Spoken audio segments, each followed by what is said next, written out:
the next time you walked onto the field. And that's why, Jaden made some of the plays and tried to make some of the plays that he made at LSU. Same with Caleb Williams. Although with Caleb, you saw a lot of that in his rookie season in Chicago as well. Same with Cam Ward. But that would be, for me, he'd be the only dude. If Washington were in this draft, this would be tough. This would be so tough because we'd be talking about that 2022 draft with Kenny Pickett and Malik Willis, right? By the way, Sam Howell. Did I mention this recently? I don't know if I mentioned this or not. The Seahawks are looking to trade Sam Howell. They have not found an interested party as of now. Let me just say that if Sam Howell's career ends here in the next year or two, that will surprise me. Because I know some of you who have let me know that Sam Howell's trading expected me to be gleeful in some way. No, I just didn't like him as a starting quarterback in the NFL. I always thought he had the moxie, the arm, and the athleticism to be a career backup, somewhere. If his career kind of flames out here over the next year or two, that will surprise me. I thought there was enough there, not a lot there, but enough there in 2023 to at least give him a chance to be a backup somewhere. But that draft in 2022, Kenny Pickett at 20, then that was it until the third round. Malik Willis, remember, was a guy that people thought might go in the first round. I actually thought Malik Willis's tape at Liberty was awesome. Dead wrong on him. Desmond Ridder, I was not a fan of Desmond Ridder. A lot of people were. Malik Willis, the kid from Ole Miss, and then Bailey Zappi, Sam Howell, right? And then Brock Purdy, of course, in the final pick of the 7th round. This draft feels like it, man. God, it feels terrible for quarterbacks, except there's one at the top of the draft that absolutely would be a first rounder, even in a draft like last year. To answer the question, Cam Ward would have been a definite first round pick last year. It's just a matter of where would he have gone. I've heard some people say that he would have been the last quarterback, that he would have gone after Nix. For me, it would have been, Jaden and Caleb, Drake May and Penix Jr., and then Cam Ward. But I would have thought about Cam Ward in the Drake May, Penix Jr., because I thought there was a big difference between Daniels, Williams, and what was next. I liked Penix Jr. Before I liked Drake May. But Drake May played well last year, and they have the ability to put a team around him, too, here over the next couple of years. It'll be interesting to see how good he ends up being. There were a couple of other emails. Oh, this from Nick P. Sheehan, hated your edge rusher convo. I'm a Penn State grad, and Abdul Carter will be better than Micah Parsons. And by the way, his perfect pro comp is Micah Parsons. Also, if Shamar Stewart slips into the early 20s, Washington should be aggressive and attempt to trade up for him. He's arguably the best athlete in the draft. You sounded like me a couple of times there. I like Abdul Carter. I just don't think he's Myles Garrett as a prospect coming out. I don't think he's Chase Young as a prospect coming out. That was my only point. I like Abdul Carter a lot.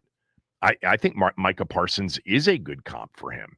But if you told me, I liked Micah Parsons coming out. I actually liked Micah Parsons coming out more than I liked Abdul Carter, than I like Abdul Carter now.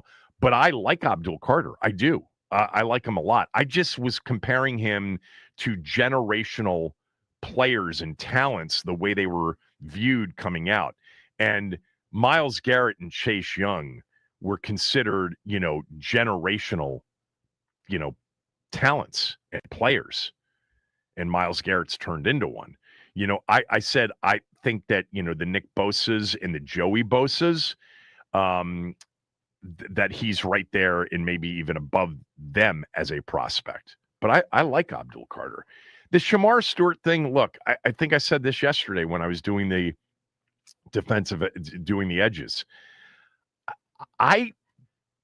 He is a tremendous athlete, tremendous athlete, but he's like a straight line, doesn't have great kind of football sense. That's what you see when you watch Shamar Stewart, and that's probably the reason that he didn't have more than a sack and a half in a season. You have to take that into consideration. I know that there's a lot of wide-ranging opinions on Shamar Stewart.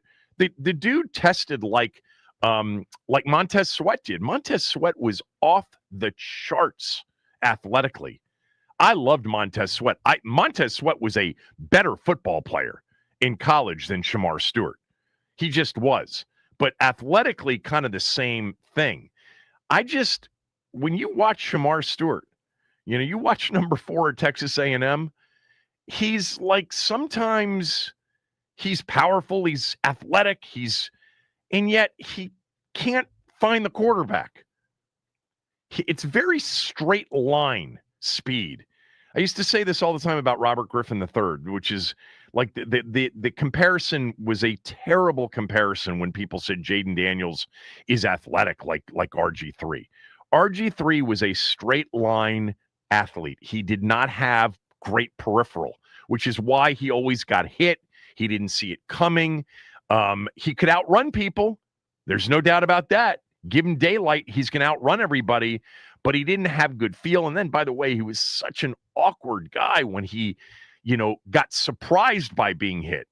Russell Wilson, Michael Vick, Jaden Daniels, eyes everywhere on their head. They see it coming from everywhere. There's just incredible athletic vision. And when you watch Shamar Stewart, I don't see the athletic vision. I see a straight line, unbelievable, fast, athletic player. But he had pressures, okay? It's not like he didn't get pressure, but he never could close, in part because he just didn't have a feel for where the quarterback would end up. I don't want that Washington to take Shamar Stewart. There are better football players than Shamar Stewart. I think because he tested so outrageously at the combine, I think he's not going to make it to 29, but I'd be worried if they took him. There are players that are better overall football players than him.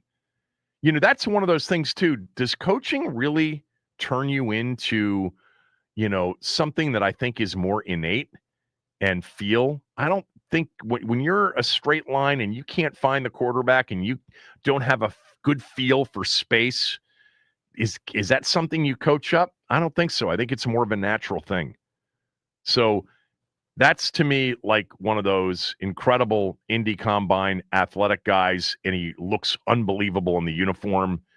But, give me Landon Jackson, give me Donovan Nazaruko, certainly as a pure pass rusher for sure. Give me Mike Green. I mean, Mike Green, to me, along with Carter, are the two that really stand out as like surefire, like as surefire as it gets. We don't know anything, obviously. I like, as I mentioned, I like Michael Williams. I do. There's, the long arms are ridiculous. Like, there's a lot there to like about, the player that we're looking forward to, I think, is a player that can also be on the field on first and second to stop the run. I don't think Ezeraku's that right now.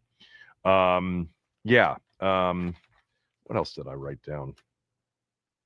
All right. Yeah, that's kind of it. Oh, this from Carlos. My favorite player in the draft is Jaden Daniels. The pick last year was worth 2 years of picks. Yes, Carlos, that is true. They got the one that mattered the most. I mean, I think I was talking to Nikki about this yesterday, Nikki Jabala, who was on the show, and it is true. Like, we're so into the draft as NFL fans, and it's a great television show, and it's great television shows leading up to the draft. It's all great stuff, but 35% basically is an average hit rate in terms of the percentage of players that you pick that will end up being contributing players, not even great players, just contributing players on your roster 3 years later. Like, a really good hit rate's like 40%, 39, 40%. The people that do this for a living, get it right in a really good draft 39-40% of the time. And most of the players that get drafted in a given year aren't going to contribute right away. Washington had one of those rare cases in which a rookie quarterback, not only played at a high level, but it didn't take him long to get to playing to a high level. It wasn't, he was learning the ropes in the first quarter of the season. Then when we approached, first half of the season, you could start to see him get comfortable. And then, man, by the time we got to the last 4 or 5 games, you could tell they got it right. That's not what happened. After the Tampa game in the opener, he was elite the rest of the way. That's rare. To take a guy like Mikey Sanders as a rookie, who you projected to be an inside guy, but you're forced to play him on the outside, and for him to play at the level he played at is, more unusual. Coleman got a bunch of reps last year and played well. Johnny Newton at times. But the bottom line is, of the 9 players they picked, you basically had 3.5 meaningful contributors out of the 9 last year. Jaden, Sanders, Coleman, and then Newton for, whatever number of games. And how many sacks did Johnny Newton have? I don't even know. He had at least 1, didn't he, last year? I like Johnny Newton. I think but you're not judging Johnny Newton or Ben Sinnott or Luke McCaffrey or Jordan McGee on last year. You can't do it that way. You got to judge those players, on what they do this year and next year. My point being is that if Washington only selects the players that they have picks for, 5, especially where they're picking at 29 in a draft that appears to be super, super heavy at the top with like 3 or 4 players. And then there's like from players 4 or 5 to 60, there's just a lot of, differing opinions. More likely than not, all of this effort and all of the fun we're having, and it's fun, and it's a great television show. Thursday night's one of the best nights of the year, but next year's team is basically what you see unless they were to pull off a big trade, for a Jalen Ramsey or a Trey Hendrickson. Washington's team in 2025, the team they have, was, as Carlos wrote, was formulated and the outcome determined a year ago in the first round when they picked Jaden Daniels and got it right at quarterback. All right. Adam Peters had some things to say. I wanted quickly, because I did watch Lakers Timberwolves last night. I think it's painful to watch Luka Doncic, and I'll explain why when we come back. Kevin Sheehan Show, the Team 980, the team980.com. We're free and live on the Odyssey app.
Just the reverse in the first half. Two entirely different ball games. First down, Maryland at the 32. Reich to throw again off of play action. Throwing deep, and he's got a man out there, Hill. Greg Hill on the tip, and it's a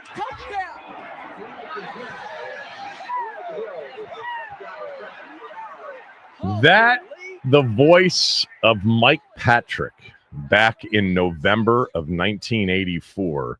Frank Reich to Greg Hill to give Maryland a lead in the Orange Bowl against Miami. Not the actual bowl game, but the stadium, the Orange Bowl, in what was at the time the largest comeback in college football history. Maryland was down 31-0 at halftime, came back and beat Bernie Kosar. Jimmy Johnson was the coach of that Miami team, 42-40. Why did I play that? Mike Patrick passed away at the age of 80 over the weekend. He of course, for Sunday Night Football for 18 years on ESPN, college hoops, college football, just an incredible voice of a generation for especially college sports fans. Now, he did a lot of NFL with Joe T and guys on Sunday Night Football. He was just so good doing everything. And he started actually in this market in the 70s at Channel 7 and did sports at Channel 7 and then did Maryland basketball and Maryland football games that were televised, that weren't nationally televised games or not part of an ACC network game. The call you just heard was when Mike Patrick was the voice of ACC football. 36 years, a play-by-play guy for ESPN, 18 years as the NFL voice for Sunday Night Football. He passed away from natural causes, according to his family, over the weekend at 80 years old. Always thought that Mike Patrick was one of the best. Holy cow was his signature call. He was great to hear read a lot of people talking about him. Those people that worked with him, man, Joe Theismann on Twitter, Jay Billis, guys like that. They loved Mike Patrick. Always thought he was one of the easiest to listen to, one of the solid technical play-by-play guys, and very, very likable on the air. Rest in peace, Mike Patrick. All right. So real quickly, and we'll play some Adam Peters for you coming up here shortly. Last night in the NBA playoffs, I will just do this, until we get to the real meaningful games. I'll spend just a couple of minutes on the games. The Lakers beat the Timberwolves 94-85 to even up their series one game apiece. Another late night of watching hoops for me. It'll be another late night tonight, too, because Warriors-Rockets game 2 will be awesome. I just am not a Luka fan. I appreciate the shot maker that he is, the scorer that he is. He's all time as a scorer. Like, he's in the top 3 in terms of playoff averages, points per game of all time. Like with Wilton Michael. He is an incredible offensive player. Great at not just shot making, but playmaking, because he will, when he draws a defense to you, he will make great passes. He had a highlight pass last night. 31 points last night, 9 assists, 12 rebounds in the Lakers win to even up the series against Minnesota.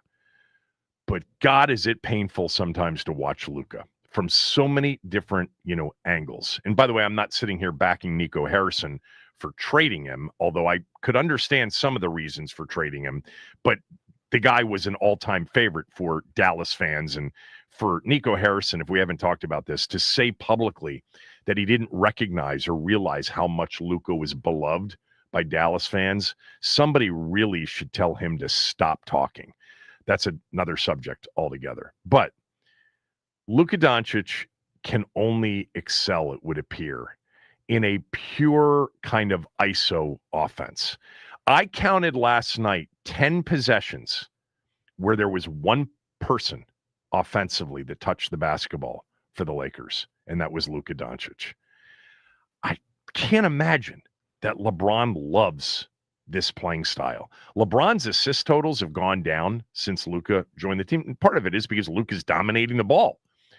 But for a high IQ player like LeBron to just stand there and watch number 77 dribble the air out of the ball, and by the way, more times than not, make a shot at the end of it, I'm not knocking the offensive skill or the prowess or the productivity, but man, it is painful to watch. James Harden, the same thing.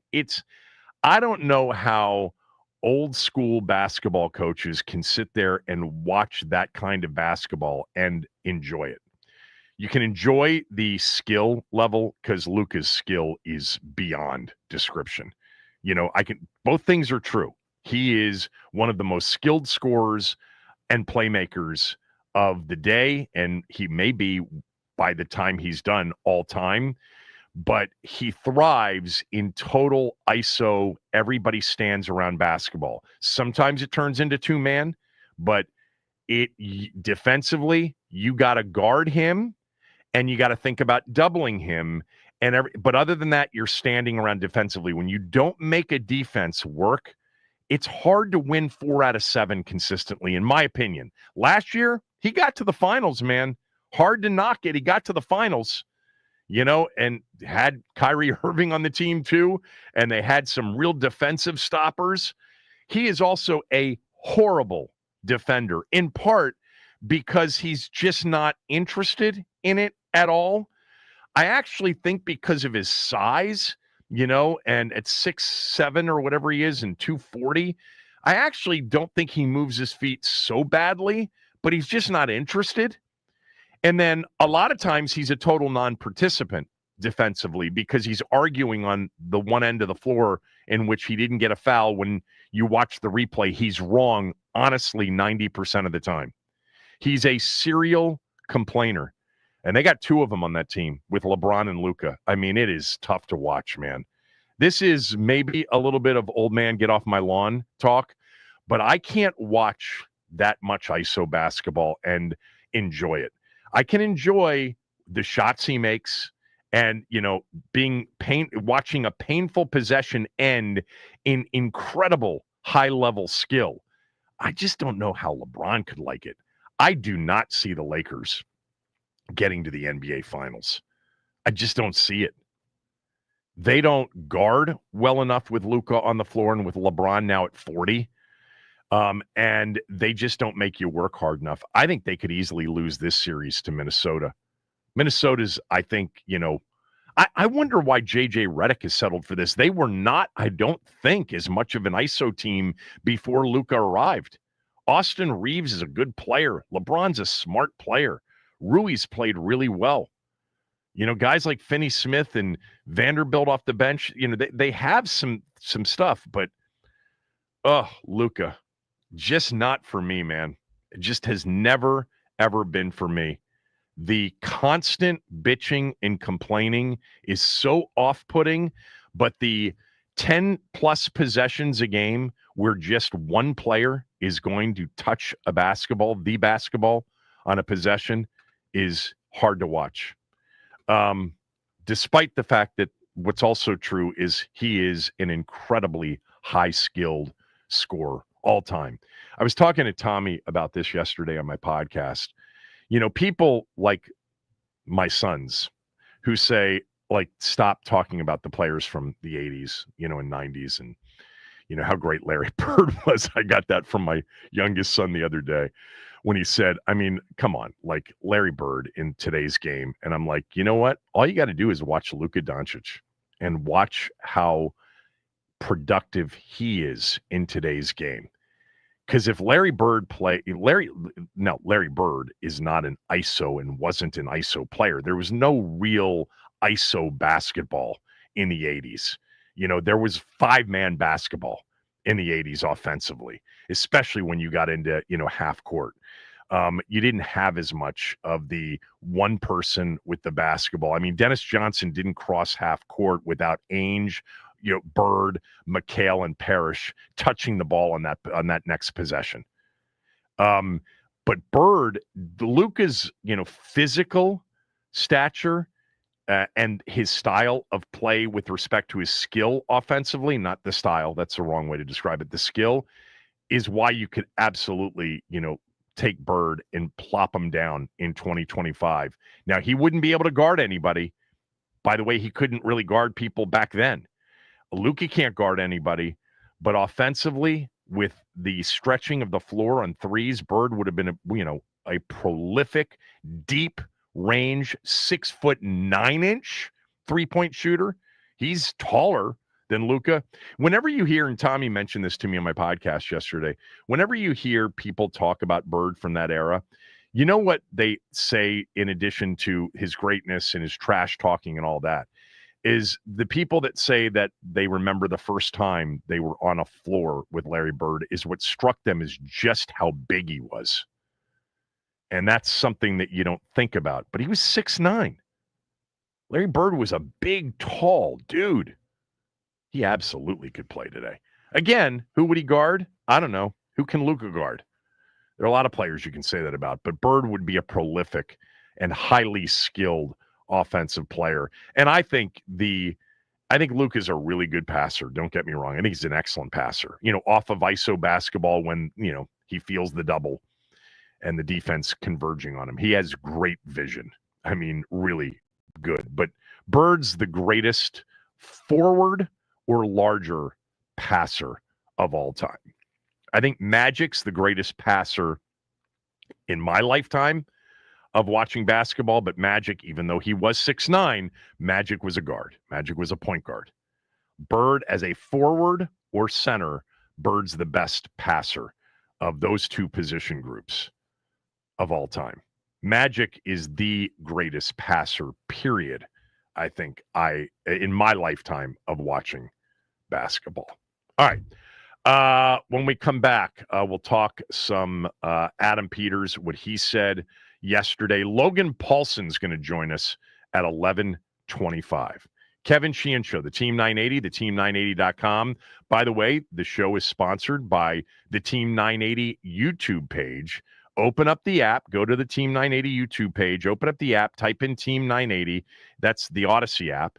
Or you can just go to the Team 980 YouTube page, hit the subscribe button. I'm streaming every day 10 to 1. Craig is streaming every day 4 to 7. Hit the subscribe button for us. That really helps us out. Also, hit the like button. All right. Like the stream as well. That's big for us also. Thank you for that. Back after this. All right, last night, the Nats got a convincing win over the Baltimore Orioles. Mitchell Parker had a career outing, pitching 8 shutout innings. They continue their series tonight right here on Team 980, pregame at 6:15. Anthony Edwards has been fined $50,000 for shouting at a fan, "My bleep is bigger than yours." He did not say bleep.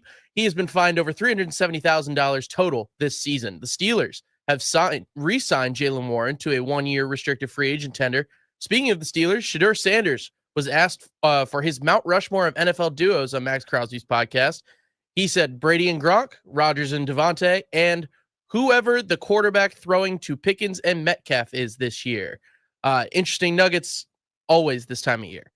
The Caps tonight will take on Montreal in Game 2 of their playoff series. Alexi Protas was seen skating on the ice this morning prior to morning skate, this time wearing a full contact jersey. He could be ready to go in the very near future. Logan Thompson, the first goaltender off the ice at practice this morning, he's likely to get the start. Pregame at 6:45 on 106.7 The Fan. This update is sponsored by the Team 980 YouTube page. Just open the app, type in the Team 980, and hit subscribe. Kevin Sheehan is live from 10 to 1. Craig Hoffman from 4 to 7. Don't forget to like the stream and turn on notifications to stay up to date on all things DC sports. And that's what's trending.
I think that's every team that wants that, right, is to get your quarterback. And so we feel great, not only about Jaden, but about the whole quarterback room. And we feel awesome about that room. And so now, I mean, how it opens it up, we don't have to look for a quarterback anymore, which is cool.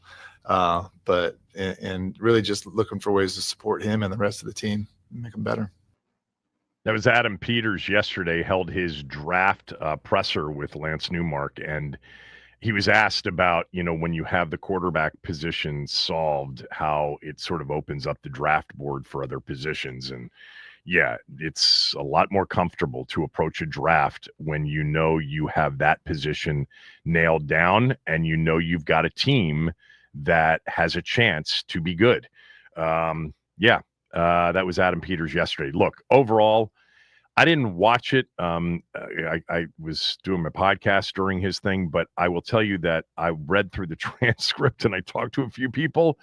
He's really good at not saying a whole lot, but I picked a couple of sound bites out to play because I've been talking a lot about last year's draft. I think that's a big thing that we get wrapped up into the players that have played college football and look back on last year's draft and forget about the players that they took that didn't necessarily produce as rookies, but most rookies don't produce at a high level, but some of those players may end up being big-time producers in the future. We pointed out guys like Ben Sinnott, Newton, McCaffrey, Jordan McGee, who was hurt, and we know that they liked Jordan McGee. He was asked about the expectations this season for some of last year's picks, Johnny Newton, Ben Sinnott, and Jordan McGee. Here's what he said. John Keim, ESPN. Before we turn to this year, looking back at last year's class, because as Dan said, guys take that year one to year two jump. And with only 5 picks, a lot of the improvement's going to come from that group. So I'm curious if you could talk about it, both you guys could talk about a couple guys in particular, about the expectations for this year. Jerzon, Ben Sinnott, and then Jordan McGee. Yeah, those guys, it's cool that you asked about those 3 because all 3 of them have been here working in this building for quite some time. Even we just started today with the off-season program, but they've been working their tails off really for the last couple of months. I see them in here almost every day. So really excited about each of their future. They're the right types of guys. They're the guys we want. They're commanders. And so I think you'll see a big jump in each and every one of those guys play this year. Yeah, I would echo that. They're 3 guys that are extremely dedicated to getting better. Like you said, they're commanders. They've worked really hard this offseason to improve, physically, mentally, every part of the game.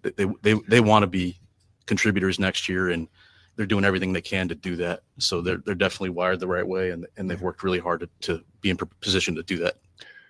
I love these guys. I love what they're doing in the front office. But for some of us, and I know it's more than just some of us, nails on a chalkboard to hear their commanders. Anyway, I do think that last year's draft is going to produce at some point this coming season with somebody. Luke McCaffrey, when he was on the field, was open more than he was thrown to. Jordan McGee, they loved. Ben Sinnott looked like Cooley, coming out, from Kansas State. And Johnny Newton was the best defensive player in the Big Ten at Illinois. And then, had the injuries, had the foot, issues. And look, they need better play along their defensive front. I think John didn't ask about Javonte Jean-Baptiste, but I've been told a couple of times by various people, they actually think he's got a real chance. We'll see as a D end. But that's where maybe the contribution from young players comes from in 2025 is last year's draft. This was Adam Peters talking about potentially trading back in the draft. We talked about this at the owners' meetings a little bit, and you really opened everyting. Not in the middle of it. Just if the right moves up. If Abdul Carter falls to 27, I might want to try to move up too and get him. But I mean, if there's a great player that we want to sit and pick, we'll do that. But if there's an opportunity to move back, then we're certainly open to that too. With 5 picks, like you said, that's something you'd like to do is add picks. But you always have to have somebody who wants to come up too, and we'll find that out. We're making those calls this week, and we'll have an idea of who wants to come up, and if we want to do that, and we'll also have an idea of who wants to move back in the first round ahead of us, and so we'll know what we can do there. Yeah, I don't think Abdul Carter is falling to 27 overall. But if a player like that fell enough, I'd have no problem if they got aggressive and went up to get him. But you'd have to wonder why a player of that caliber was falling. Look, they're gonna look to add more picks in this draft because almost anybody you talk to says that essentially, after the first few players in this draft, the quarterback Cam Ward, Travis Hunter, Abdul Carter, that basically in Ashton Genty, really, that after that group, you got like 50 to 60 players that are all, kind of super close. So you'd rather have more swings at it than fewer swings at it. The idea being at 29, are you going to get an outlier player? Are you going to get somebody that clearly has a much higher first round grade on him than a lot of the other players that might be there? So that'd be the best case for them tomorrow night, is to trade back and end up taking a swing at 6 players or maybe 7 players in this draft rather than just 5. There were a couple of other things he said. We'll play those things for you. Logan Paulson at 11:25. Stanford Steve from ESPN will jump on with us at noon. We'll talk draft with them. I've got my receivers, at least observations that I'll share with you. Lots on the draft today. Kevin Sheehan Show, the Team 980 and the team980.com.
All right, a little bit more of Adam Peters before we get to Logan Paulson. I'll do my receivers today. Stanford Steve's going to jump on with us today as well. Nobody watches more college football than Stanford Steve, and nobody talks to more college coaches and NFL general managers than Stanford Steve. So we'll get his thoughts at 12 noon. So last year, if you recall, 7 of the 9 players they selected were team captains. They clearly had an idea of creating a culture and really changing a culture.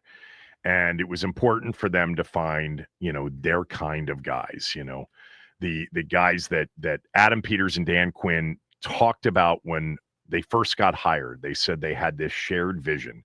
They had an aligned vision on player traits, the things that they wanted in players. They wanted competitors. They wanted high motor players. They wanted smart players. And clearly they wanted guys that would create a really good locker room. Because let's face it, for 20-something years, the locker room wasn't super stable. So he was asked, on whether or not that will continue to be a major factor in drafting players, team captains, guys with super high character. Here's what he said. I think you're still always looking for those types of guys, no matter what. Now, the draft isn't always going to fall that way, but I don't think we're ever going to waver from the types of people we want to bring in this building. And whether they were captains in college or not, I mean, whether they are leaders or not, quote unquote leaders, people lead different ways. But we're just going to try to bring in good people. And so if they were captains in college, that's great. That shows you something. But if they weren't captains, that doesn't mean they're not leaders and they can't become those and can't become the types of guys we want in our building. Yeah, I love that answer from him. I read it the first time, but you can't have 53 guys that were team captains. First of all, when you hear too much of an emphasis on character, that is great, and I understand that it's important, but I'd rather hear before high character, I'd rather hear the dude's unblockable coming off the edge. The dude is he's relentless. He's unblockable. He's a physical powerhouse. The hands, the feet, the length, the speed, the quick twitch. You got to have that first. Or you'll just have, a locker room full of good guys going 8 and 9. Maybe not with the quarterback they have. Maybe 8 and 9 is going to be really hard with the quarterback they have. But you're not going to pass on great players if they're not team captains or if they're not true, leaders. You got to have followers too. You just can't have bad people. That's what's ruined this organization and others in the past. Like he said, we're just going to try to bring in good people. Doesn't matter if they were captains. But I would caution and I'm not saying that they do this because I don't think that they have done this, but I don't want to hear on Monday or whenever, maybe late Saturday or Sunday when we have the recap of the draft, I don't want to hear the 5 or 6 guys picked. We really got we got culture guys. We got smart, good people. First, I want to hear we watched the tape and we just thought that he was impossible to cover, that he was an incredible route runner with great hands. We thought that, his yards after contact were as good as anybody. I still want to hear that before I hear the other. I want to hear the other, but you don't want to hear, I don't think, your leaders of an organization just drone on and on about, the great people that they have in the organization. You can do that once you've won, and they won enough last year for us to start listening. There's no doubt about it. They didn't win it all, though. That is the goal. All right, there were 2 more Adam Peters quotes. This one is on the edge rusher, conversation. And the fact that, most people think there is a lot of talent, it's deep, but, after Abdul Carter, for me, it would be after Carter and Mike Green, how deep is it? He spoke to that. Yeah, it's a deep class, which is cool. There's something I think for everybody, whether you're a 4-3, 3-4 team or multiple. There's guys that are great against the pass. There are guys that are really good against the run. So whether you're taking that high in the draft or somewhere deeper, there's going to be some good players there. So that, along with a lot of other positions, we'll be open to taking. And I think what's cool is even though we have some really good players in each of those rooms, whether it's edge or O-line or corner, which I'm sure you guys are going to ask about that too, but we have really good players, but we really, DQ preaches competition. So those guys are going to come in and compete, and the best guys are going to play. And the more good player, you can't have too many good players in a room, I guess. Yeah, this is going to be interesting because the draft, the perception is that this draft is deep at D line across the board, D tackle and D end or edge, that it's deep at running back. That there are, some other positions. Those would probably be the two you'd focus on, but there are a lot of corners in this draft too. And if you believe that there are going to be a lot of players really, really close in terms of the best player available on teams' boards after the first 4 or 5 players come off the board in this draft, then you can start thinking, well, maybe we need to get the corner now or the offensive lineman that we like now because it's not as deep there, because we'll have a shot to come back in the second round on Friday night and get the edge, because we don't see much of a difference between JT Tuimoloau or Landon Jackson or, Nick Scorton, and they're available. And we're going to be able to get one of those guys. But, we need an offensive tackle like Donovan Jackson or, a guard, which, we talked about a little bit yesterday. And I think Keim mentioned for the first time, Tyler Booker from Alabama, a guy that they actually really have a legitimate first round grade on. But yeah, I mean, that's going to be interesting because running back and D linemen, there's a lot of in this draft. There are fewer safeties. There are fewer, offensive linemen, at least perception-wise. So we'll see what he ends up doing there and how the team handles it. And then lastly, there was one other one. He was just asked about best player available in the draft. He had said a few weeks ago, the biggest mistakes you make are when you deviate from your board and you take a player for need rather than taking just the BPA, the best player available. He was asked about how he defines best available player in the draft. Here's what Adam Peters said. Yeah, I think it's probably just the best fit for our team, in terms of how they fit in our locker room, how they fit in our scheme and what we're looking for. So that could be any position, right? So, kind of, I don't want to keep saying this because Ben made fun of me for saying this, but we're in a position where we can take the best available and we can stay true to our board. And so we feel really good about that. And so we don't have to reach for a position that we feel we need that we may be talking ourselves into. Yeah. I think he was talking about Ben Standing. I think Ben had asked him that question recently, but, he doesn't give you a lot, but you get a little bit here and there. There was another, question towards the end. He was asked about, the characteristics of the people on the team that make them, nails on chalkboard, a commander. And he said, there's some basic characteristics that you kind of look for in just about any football player of any team, but really just seeing the competitive spirit of a lot of the guys. You throw in, Frankie Louvu's competitive spirit, Bobby Wagner's professionalism, his consistency, his leadership. You go down the line, but that's what you hear. And he said, again, the guys that are the great competitors and they love football are those that are probably, great teammates, he said, love football, great competitors.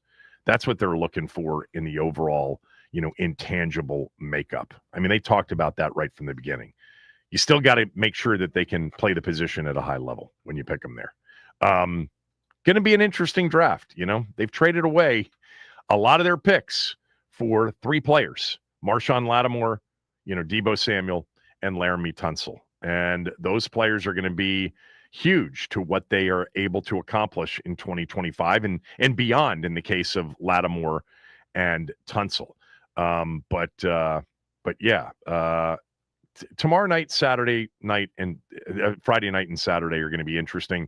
And for us, it's like the first draft in forever where it's like, all right, we're not looking for the answer.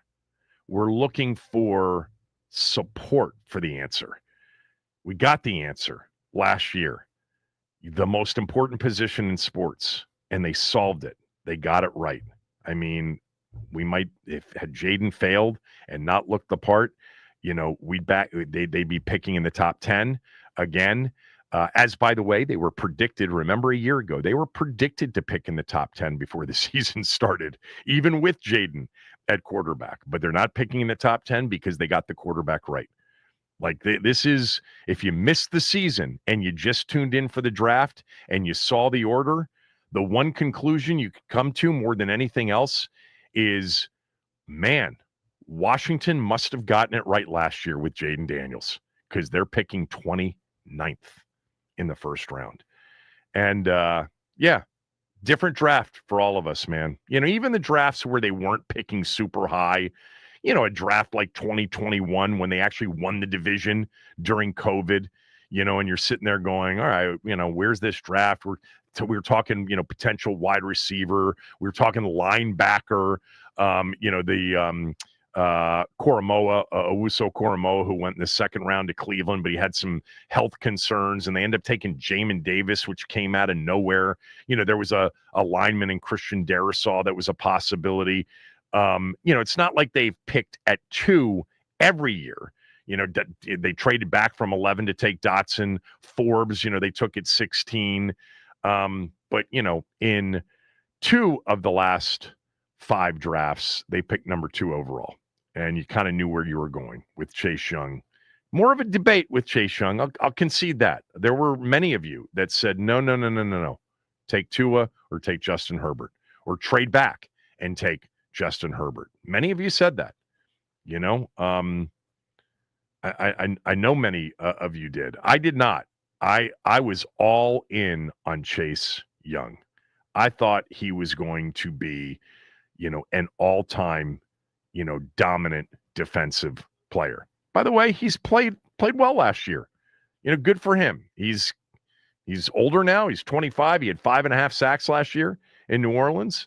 And he's going to play in New Orleans again this year, right? He re-signed with New Orleans. Correct. Right, Max? Yep. Sure did. Chase Young did? Yes. And got some decent money? Yeah, it was a surprising contract because I know Linnell and I, to a lesser extent, was interested in bringing him back, just seeing how we did at the edge position in free agency. So different draft for us. 2019, man, I remember that draft and the debate over, the quarterback, and Dan wanted Dwayne Haskins, man. He went to Bullis with his son. Dwayne just did not look the part to me coming out. I was more interested in him when he became a pro than when he was a prospect, but I did love the Montez Sweat pick. Loved Montez Sweat. But, that's the perfect, example. Who knew that the 3rd round pick from Ohio State, a guy that was okay as a college receiver, excellent as a special teamer, would end up being the star of that draft in Terry McLaurin in the 3rd round. Maybe they can get something like that in this draft. All right, when we come back, Logan Paulson will jump on with us. Kevin Sheehan Show, the Team 980 and the team980.com.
Stanford Steve from ESPN will jump on with us at noon. We're going to talk a lot of draft today, a lot of draft tomorrow, and a lot of draft on Friday, and probably a lot of draft on Monday as well.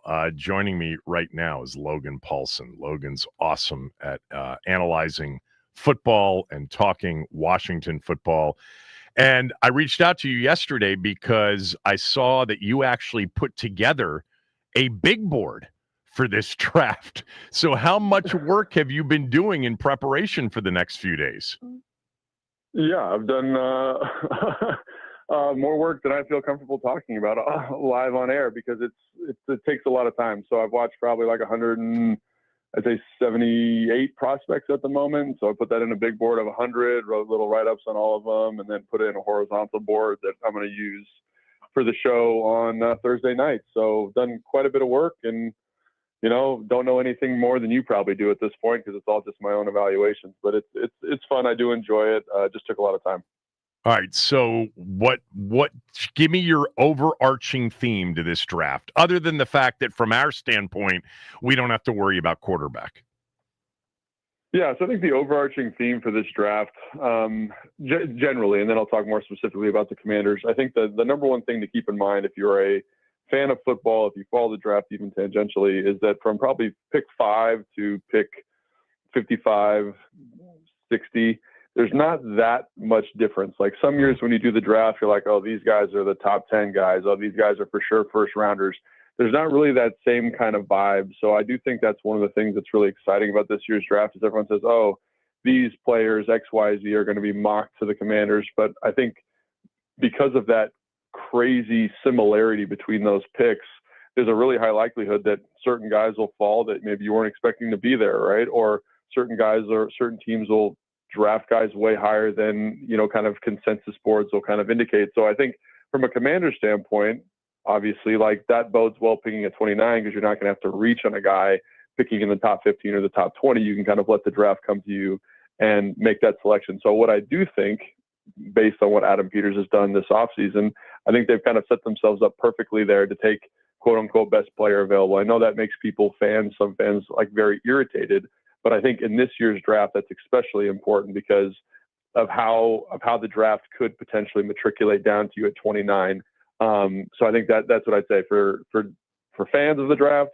It's a pretty there's not a great peak here, and for the Commanders, I think they're perfectly positioned to kind of take whoever that best player is that they deem and take them there at 29. Well, the other part of that, when you say that, basically there's not a lot of difference, and I've seen a lot of people say this over the last few days between 5 and 55, is that, if they are able to, and you have to have a willing partner, but trading back and getting more swings, in that they have 61 right now in the second round, but getting, another swing and picking up another pick later on in the draft would be the best case if they're able to do it. Do you agree with that? Oh, I think 1,000,000%. I think when you're looking, top of round 2 to kind of bottom of round 4, maybe top of round 5, I think that's where you want the most opportunities to pick in this draft. That's true of most drafts, but it feels especially important this year because, again, the peak's not that high. So, Fred Smoot does a lot of crazy stuff, but the thing he said to me the other day, which I think is 100% valid, is I'd rather have 2 picks in the second than 1 pick in the first. And I think this year that feels so true. So if they can do it, 100% get that done. The other thing I've noticed, too, is when you do mock drafts, and, when I'm picking for the Commanders, obviously, like, the pick at 29, pick at 61, really good football players available. But then there's this huge doldrum, obviously, because you're not picking until again until the 4th round. Then you have another doldrum, and you're not picking again till I think it's the 6th round. So those 2 doldrums, if you could get picks either after your 4th round pick or right before that 4th round pick in the 3rd round, I think that would be really advantageous. Because again, like it's so funny, like when you're doing these mock drafts, you're like, oh my gosh, look at all these good football players.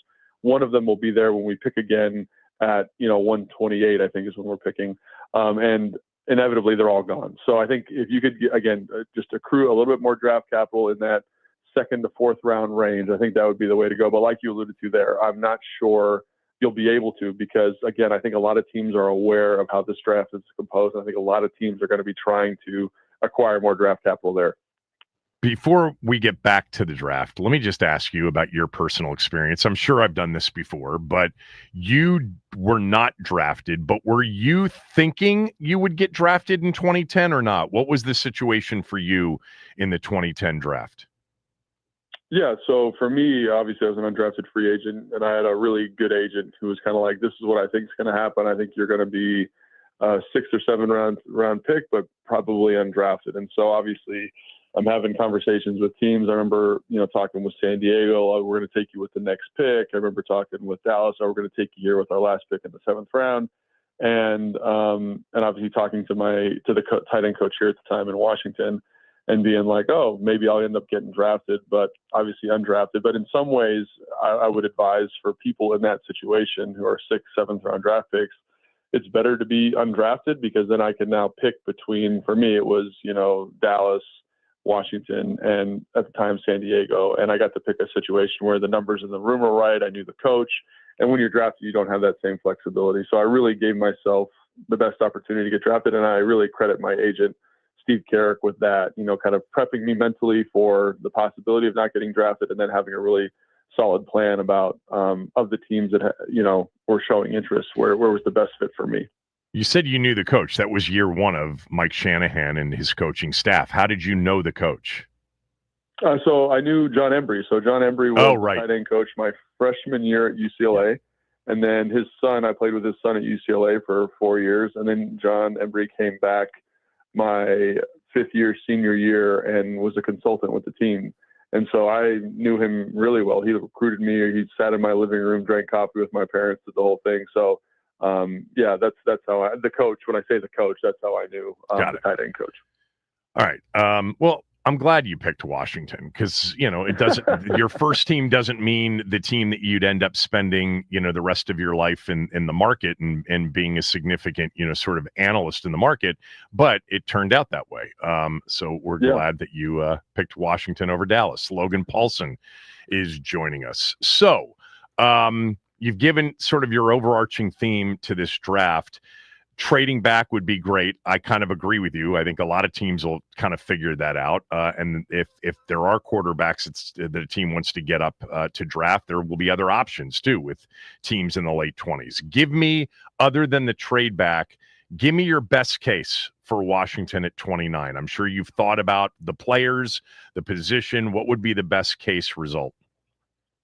Yeah, I think, just looking at the board as I've got it laid out, kind of in that tier 3, tier 4 range, I just think there's a ton of edge rushers that are going to be available. And I do think that there's some interesting kind of conversations to be had, with offensive linemen, with receivers in some cases, but I just think it's saturated with defensive players. And so I look at it, it's like, you got Mike Green as a tier 3 player, Jalen Walker, Michael Williams, Shamar Stewart, Donovan Ezaraku, and you go down, you get James Pierce Jr., Nick Scott, Landon Jackson, and JT Tuimoloau. And so to me, all those guys are first round players. And if I'm going through my draft board, like there's, what is that? That's 9 players. That just seems like it's very likely that one of them will be sitting there at 29 for the Commanders and be a very good football player. And so I just look at that as a position of strength, kind of at the bottom half of the first round, and say to myself, like, I'm not playing odds here. I'm just kind of playing percentages. I'm not saying they're going to do this, but it does seem like it kind of fits an area of general need for the Commanders. There are a lot of good football players there at 29. Just seems like a natural hand-in-glove fit. But then again, if, Gray Zabel, the guard from North Dakota State, or Tyler Booker from Alabama takes a little bit of a slide, and people say, oh, no, that's never going to happen. Like, I just talked to a guy yesterday who had Tyler Booker as 70th on his big board. Like, there are crazy things that will happen in this draft this year because of, again, there's not a definitive peak. So if Tyler Booker's there, the idea of plugging him in at left guard is really appealing to me. Gray Zabel, Donovan Jackson, another guard from Ohio State. So I think there's a lot of good football players there at 29. It just depends on how it kind of all shakes down and, matriculates down to that pick and who's gone off the board at the time. But I do it just feels like there should be a good edge rusher at that spot. All right, so let's talk about the edge rushers. Looking at your big board, you've got Abdul Carter as the best player in the draft. I've talked a little bit about him the last couple of days. My view is he's a great player. I don't see him like I saw Myles Garrett or even Chase Young coming out, because I think those were transcendent, like almost generational talents. I do love them a lot. Where do you kind of see Carter in relation to some of the really good edges that have been drafted super high in recent years?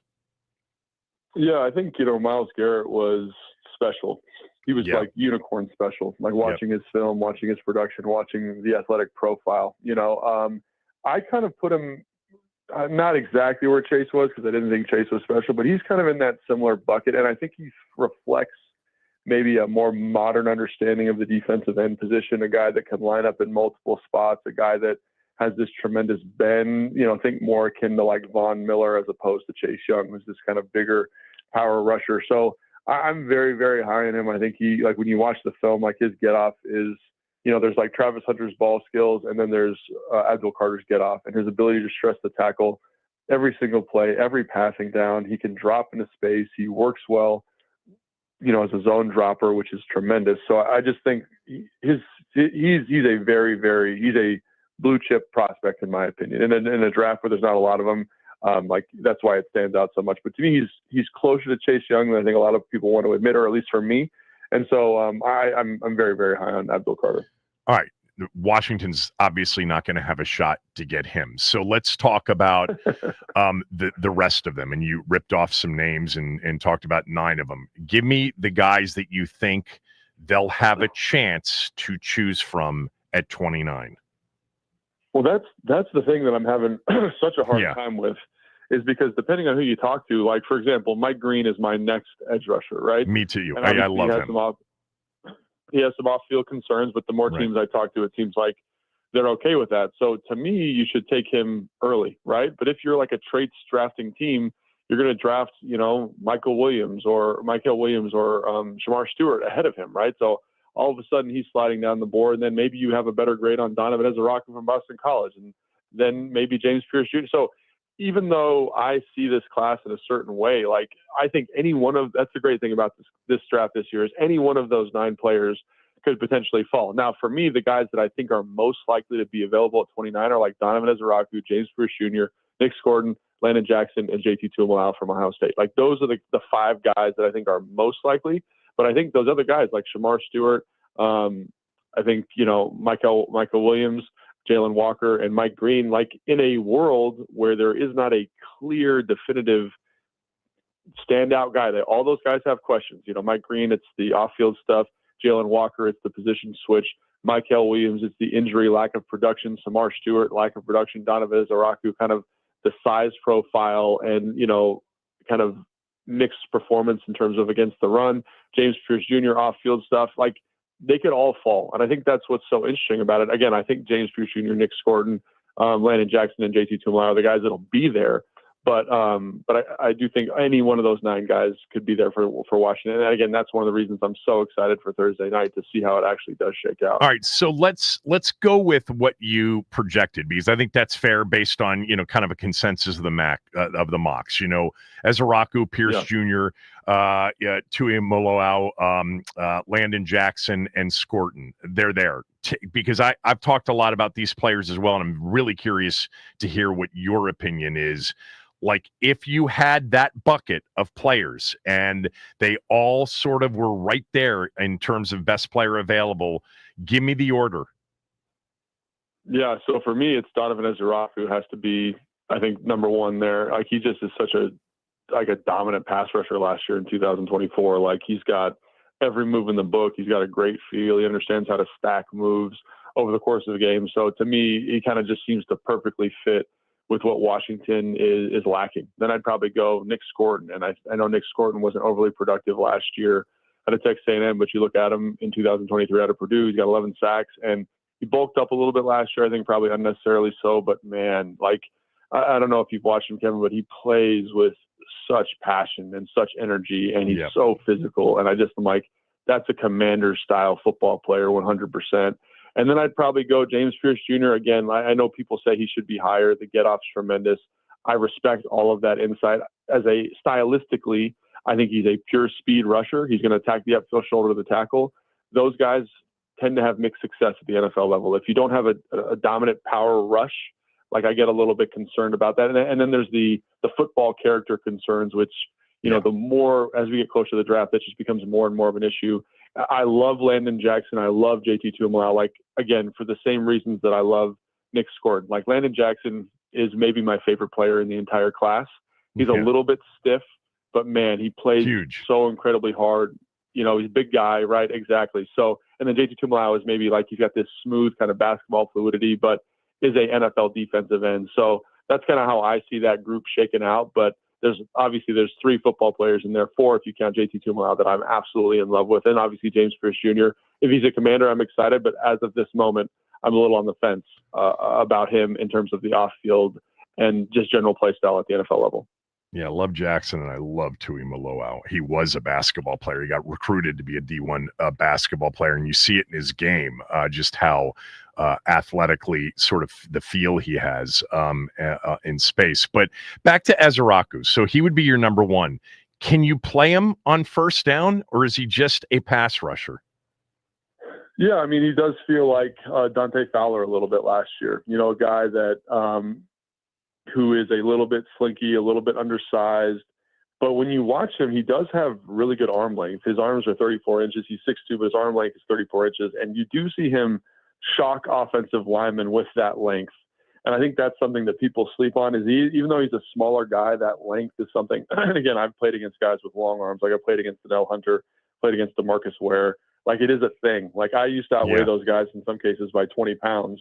But when they touch you first, you lose all leverage and ability to kind of anchor yourself into the block. So I do think he can play on first down. I think he's got to work on it a little bit, obviously. But there are clips of him doing a great job, you know, kind of bullying tight ends, dipping under offensive linemen, using his athleticism and bend and kind of ability to like run the hoop, to like run down plays from the back. So again, is he Shamar Stewart when it comes to stopping the run? No, absolutely not. But I think he is serviceable in that role. And I think, again, like I think about the multiple fronts that the Commanders defense played last year with that kind of bare front, that true odd spacing, you know, that front spacing where it's like an over front with Sam on the ball. Like those things I think he could do really, really well. And I'd be excited to see him kind of in that role.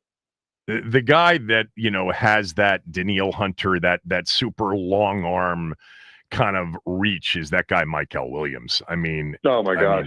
Yeah. It looks so long. So let's move to another position. It's really good insight on the edge rushers. Well, do you think there's a running back after Genty that would be worthwhile to select in the first round?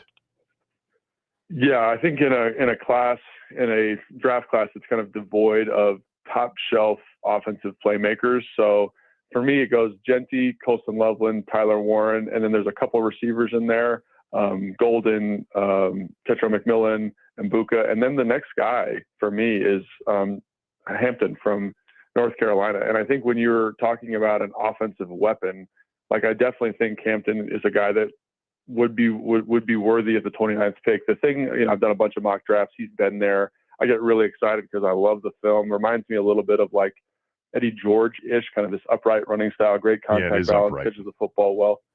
And but the thing about him is I just think about contract value. You know, like if it's between him and a corner, or him and an offensive lineman, or him and a defensive end, like I'm going all those other positions first, because running back, the highest paid running back in the league are making like $15 million a year.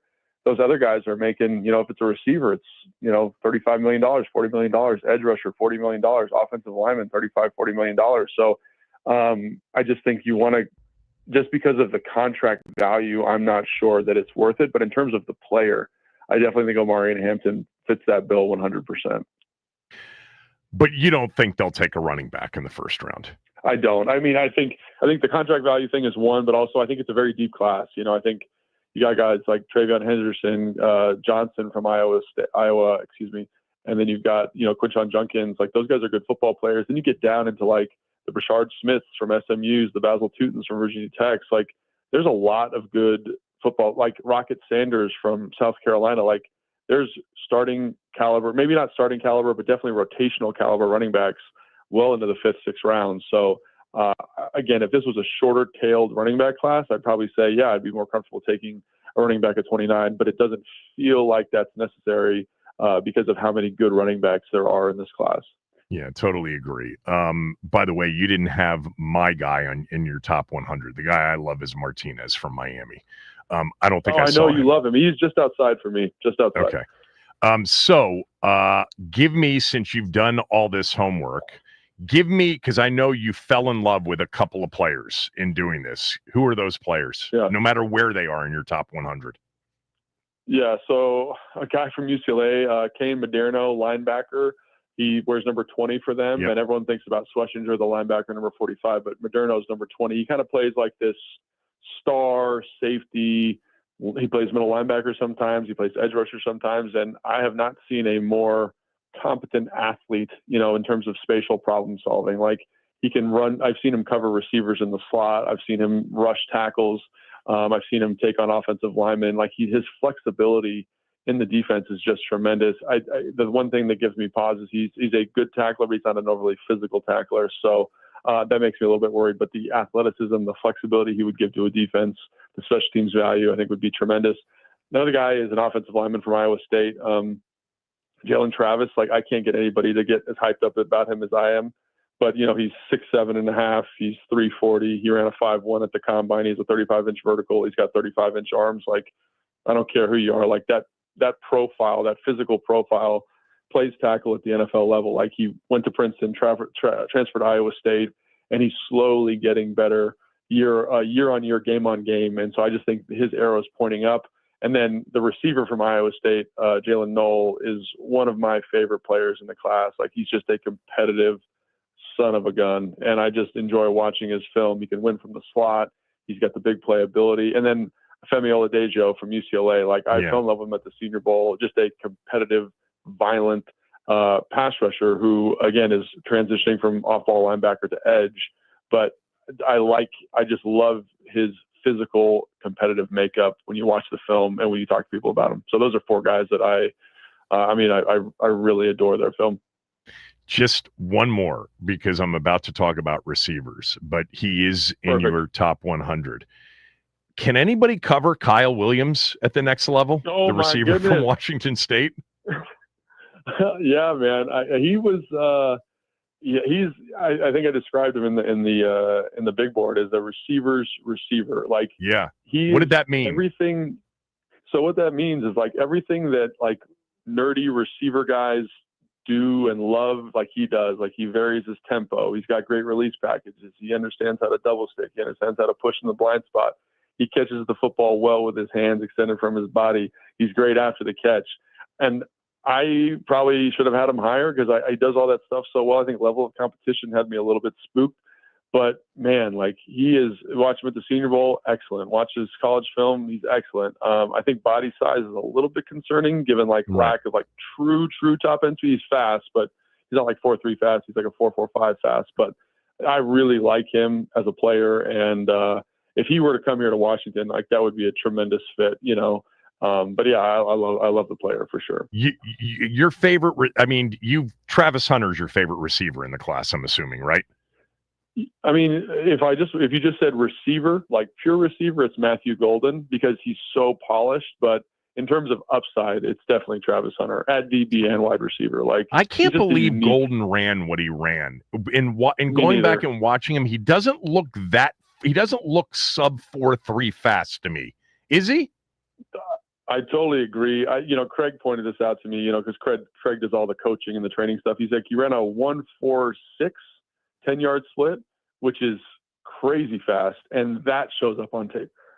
So he's not going to beat you like long speed down the field, but his acceleration into breaks, his acceleration out of breaks, like, that is a special thing to watch. His ability to catch and track the football, like, to me, he's Kyle Williams but he played at a better school, and he played Georgia's, he played, Penn State, and he dominated in some of those games, and so that's the difference between those two. But he in terms of receiver, he's up there for me, man. I think he's after Travis Hunter, my second wide receiver. Yeah, I think that's where you had him. This was great. Love talking to you about this stuff. Hope you're well. Enjoy the next few days. Thanks, man. You too. Logan Paulson, everybody. You can catch all of his stuff on the Washington Commanders YouTube page at WashingtonCommanders.com with Smoot and Santana and the whole gang. doing a lot of draft coverage the next several days. Stanford Steve will join us at 12. I have my kind of receiver thoughts, which I'll give you next hour as well. Kevin Sheehan Show, the Team 980, the team980.com.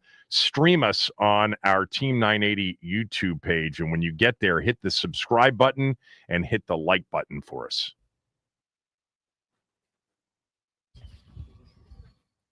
All right, last night, the Nats beat the O's 7-0, and the Nats bats were hot. The lineup produced 10 extra base hits, 2 of which were doubles by James Wood on his bobblehead night. They will continue the Beltway battle tonight, right here on the Team 980, pregame at 6:15, first pitch at 6:45. Anthony Edwards has been fined $50,000 for shouting at a fan, "My bleep is bigger than yours," end quote. He has been fined over $370,000 total this season. Caps, Dylan Strome, penned a letter in the Players Tribune detailing how he got to Washington. He said, quote, "I'm so thankful to be here in Washington, to be part of the Caps family. There were times where I thought I might never get to this point, where I might never be on a team like this, in a city like this. I don't take any of this for granted. As far as I'm concerned, he is a Cap for life." The Caps will take on Montreal tonight in Game 2 of their playoff series. Alexei Protas was seen out on the ice prior to morning skate, this time wearing a full contact jersey. He could be ready to go in the very near future. Logan Thompson was the first goaltender off the ice at practice this morning. He is likely to get the start pregame at 6:45 on 106.7 The Fan. This update is sponsored by the Team 980 YouTube page. Just open the app, type in the Team 980 and hit subscribe. Kevin Sheehan is live from 10 to 1 and Craig Hoffman from 4 to 7. Don't forget to like the stream and turn on notifications to stay up to date on all things DC sports. And that's what's trending.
So there was some local team news yesterday, as in our professional basketball team, the Washington Wizards. I told you last week in the play-in round that you wanted Memphis to make the postseason, which, by the way, they did, and they're in the midst of being dispatched probably in 4 games, no more than 5 by Oklahoma City in the first round of the playoffs. But what it resulted in for Washington is capturing Memphis's first round pick, because in the trade that they made that brought Marcus Smart here, they had a top 14 protected pick from Memphis, but Memphis made the postseason.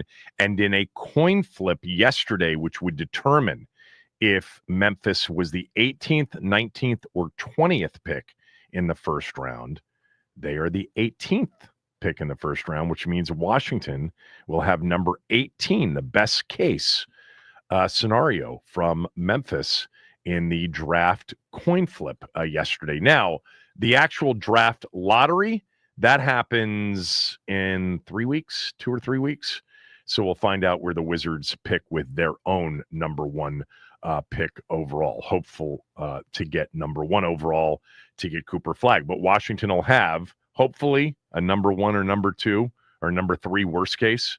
Actually, their worst case is 5 overall, right? No, 6 overall is their worst case with their own pick. But they got a good pick from Memphis in the coin flip.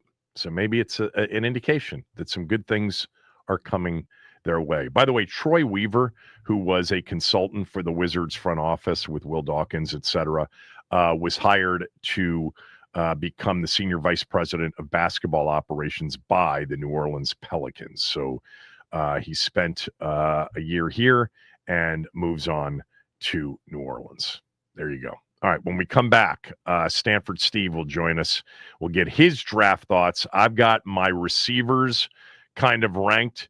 I don't think Washington's taking a running back at 29.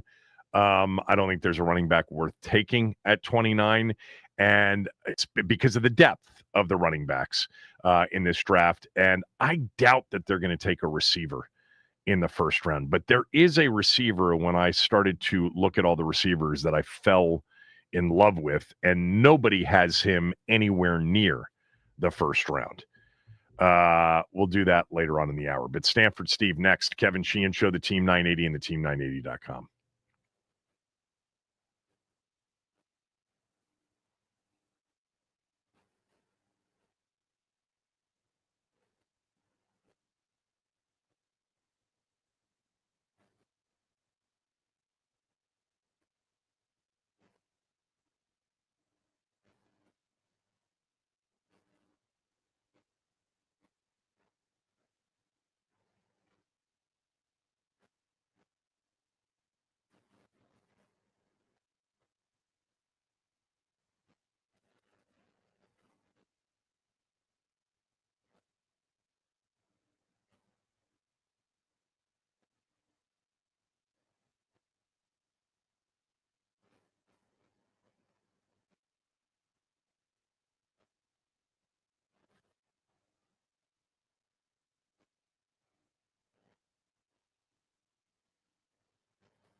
more draft talk. Guess what? That's what we're doing the rest of the week. The Caps play tonight, though, so we'll certainly talk about Game 2 on tomorrow's show. Joining me right now is one of my trusted draft experts, college football experts. He is one, Stanford Steve from ESPN, of course, part of Scott's Sports Center and a big part of College Game Day as well, at Stanford Steve 82 on X on Twitter. Max just said that you wanted to start this conversation by asking me a question. So what is it? I got caught in a wormhole doing your favorite thing in the world and reading and watching stuff about the new stadium proposal and all that stuff. And it made me think, everybody, I'm sure all your listeners have seen for the first time the demolition trucks inside RFK. And I just started thinking about all the old times.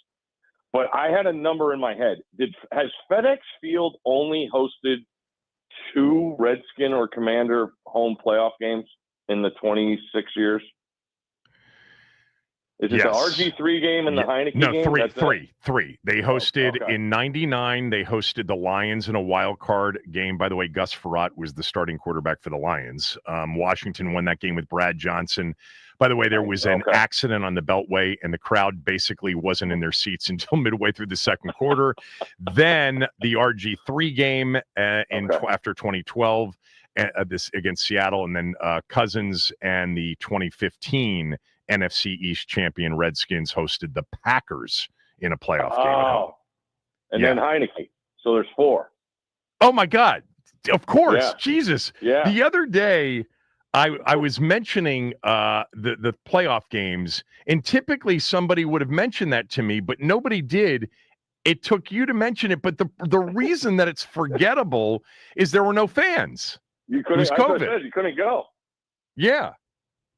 They have hosted 4 playoff games at FedEx Field. I forgot that the Tom Brady Buccaneers coming in here. Our fans, bless their hearts, believe that we gave Tampa and Taylor Heineke gave Tampa the toughest game on the way to the Super Bowl. That's not true. They had very tough games, against New Orleans and then obviously at Lambeau in the NFC Championship game. But that may have been the highlight game for Taylor Heineke. He was awesome that night. He was spectacular. He was awesome that they had the ball with a chance. Yeah, they did, down 31-23. You're right. Mm-hmm.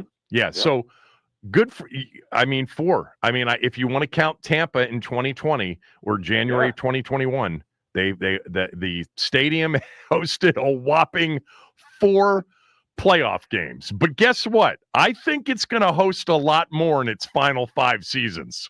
Well, that's how many we have? 5? Oh boy! All right. Yeah. Yes, I'll take the over. What is the over under? Is it 4? And a half? I would say I'll say 4. Well, no, let's make the real over under. Jaden Daniels and this team playing 5 more seasons. What's the over under on hosted playoff games at FedEx or at Northwest Field? It's called now. It might be higher than 4.5. Yeah, it's going to be, because I'm just thinking first round. I'll go 6. 6.5. Yeah, 6.5 is probably the right number because you're going to have a season or 2 where you host more than 1. Yeah, exactly. You got to be high up there. So the expectations there, though, you couldn't say that a year ago right now. No, you can't. All right, let's talk draft. So you know how much I love your takes because you know these coaches, you know these players, you've seen a lot of these teams up close. Let's just start, even though thankfully we don't care about the quarterbacks here in DC in this draft. How do you see the quarterbacks? I don't think we've talked about this. And I'll start with, where would Cam Ward have been drafted last year, in your opinion? Oh, gosh. Who was taken after Penix? After Penix would have been McCarthy. And then after McCarthy? Knicks. Behind those guys. All of them. QB, yeah, I would. I listen. I found him when he was leaving Incarnate Word He's a 0-star prospect. Everybody knows this story now. But when he went to Wazoo and brought his offensive coordinator, I was like, this is in that conference. I'm like, he's going to be able to do damage because there wasn't a lot of NFL players in that conference at the time and being a Pac-12 guy. And he made strides. But at the end of the tenure, it wasn't pretty. And I give himself credit. He got himself a lot better. He went to a place in Miami who underachieved when you look at the grand scheme of things, I think, with Miami fans and expectations. But they didn't lose because of the offense. Like, he found a way in every game. You go back to the Louisville game against Shuck, who's probably my QB2 in this draft, and it's a fumble exchange, or else Louisville wins that game, and that their whole narrative changes. But I just look at, he's not lackadaisical, Kevin, but the holding on to the football for the last second, it sped up. He had trouble when he went from Incarnate Word to Wazoo with that because he's playing against better competition. And now, I watched a lot of ACC football this year. It wasn't great. And now to be expected to do that at the next level, I think is going to be a tough deal unless he changes and speeds a sense of urgency. I think is monstrous. And it actually is kind of what I worried about with Drake May. I thought he was a little lackadaisical, but he didn't have the protection. Cam Ward had some good guys up front that you're going to see in the next couple of drafts. Drafted on that offensive line. So I just think he has to really hone in on speeding things up because of how much faster things happen at this level. And for the crew of quarterbacks in this draft, it's all their problems. I think they're not great processors, and every guy has their different situation. A lot of it is undermanned on the offensive line. But if you look at Shedeur, he had NFL – there's 4 receivers he had on his team invited to the combine. So he's throwing to guys with talent, but his processing and overall arm strength are the things that will hinder him moving forward. But I would have Cam way down the list of last year's quarterbacks. So you said something about Cam Ward that's interesting to me. I totally agree. I think sometimes the word I used is that occasionally he's very casual. But I also said, one of the knocks on Caleb and on Jaden coming out is that, they tried to play too much, hero ball. And the 3 of them had something in common. Caleb Williams at SC, Jaden at LSU, Cam Ward last year at Miami. They all 3 played on horrific defensive football teams. Correct. Where they had to stay on the field or they were walking back out there with the other team having just scored a touchdown. And I really saw that with Jaden. Like, he understood, if we don't stay on the field, if the punter comes out here, we're down another 7. And I think that was part of the Cam Ward situation at Miami. Oh, for sure. Their defense was a liability, and they were able to hide it for much of the part because of him. And being at that Cal game, that was one of those 11 o'clock Eastern games. We were there for game day. It got to a point where they were down, I think, 24, and there was only limited possessions. They had to get 7 points on 4 straight drives, and he did it. And people will say, "Oh, Cal, they stink." That place was nuts that night, and that atmosphere. And to see him do that in his 4th or 5th game with the team and his surrounding. I really take that into consideration. And again, I go back to the Louisville game and even the Syracuse game, which knocked them out of the ACC championship game into playoffs. The defense was invisible on his team. So he had a bad turnover, but again, he's pressing because he has to, and they know they have to score touchdowns in order to make up for their bad defense. So you would have picked him after all the guys last year. I think I liked him. I like him more than you. And I would have had him ahead of McCarthy and Bo Nix. Beside that, is he your number 1 quarterback? Yeah, he is. Okay. And I also think, Kevin, I like the turn we're taking with the evaluation of the quarterback process. I hate to do it. I always go back to Mitch Trubisky. And when I saw the Bears trade up for him, I just kept saying to myself, he's only played like 12 games, man. Like there's like, and again, it's all about the situation, right? It's about the situation where you go to. Now, if you draft a guy that played 12 games and you're going to a back end of the first and first round of the draft with a playoff team where they don't need him right away. I understand that when you grab, these teams are going to move up in the second round and all that. But when you're drafting a guy that doesn't play a lot of football and you're asking him to play, I think it sets you back a ton. And even, Shador, Shuck, Dart, all these top 4 guys have played a ton of football. So I do think they're a little bit ahead in that category, whereas we've seen guys with not the experience fail in previous drafts. So you like Shuck second? I do. I do. And again, how old is he now? He's I think he could actually rent a car now. I think he's 25 without any parental considerations. No, I listened to his interviews. He's had brutal injuries, but they weren't ACLs. They were just bone breaks. And I watched how he's grown. I absolutely love where he went when he transferred to Louisville. I think Brom's as good as there is in college football, developing quarterbacks and teaching them. And that's why I think they're in a monstrous year with Miller Moss going there this year. But I trust Shuck. I've seen him do it. And where the other guys, there were so many things in the way of trying to evaluate. From what I watch, I put Shuck up there as a second guy. Just wrapping it up with quarterbacks, actually 2 more. Yeah. The story tomorrow night is going to be Shedeur Sanders, and I'm totally with you. I don't get the people that say that he processes quickly. I every game that Colorado played, I'm like, my God, would you throw it with some anticipation? So, do you think that he goes in the first round or not? I do.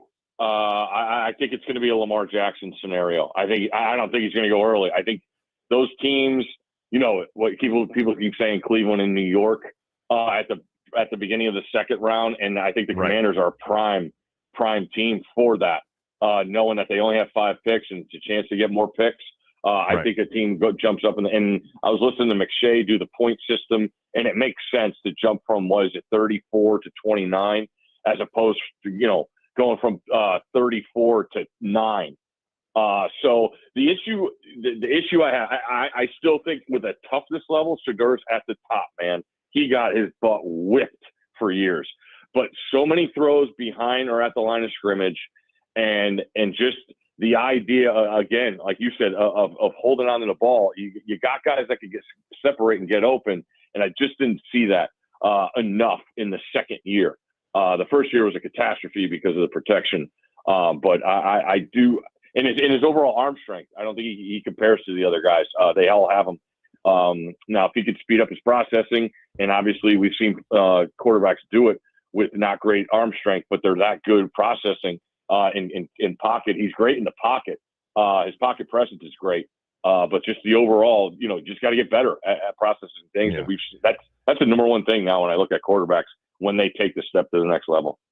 If your front office was okay with playing dual threat college football at the NFL level, like Baltimore did for the first few years with Lamar, very much, a dual threat attack, how would you view Jalen Milroe?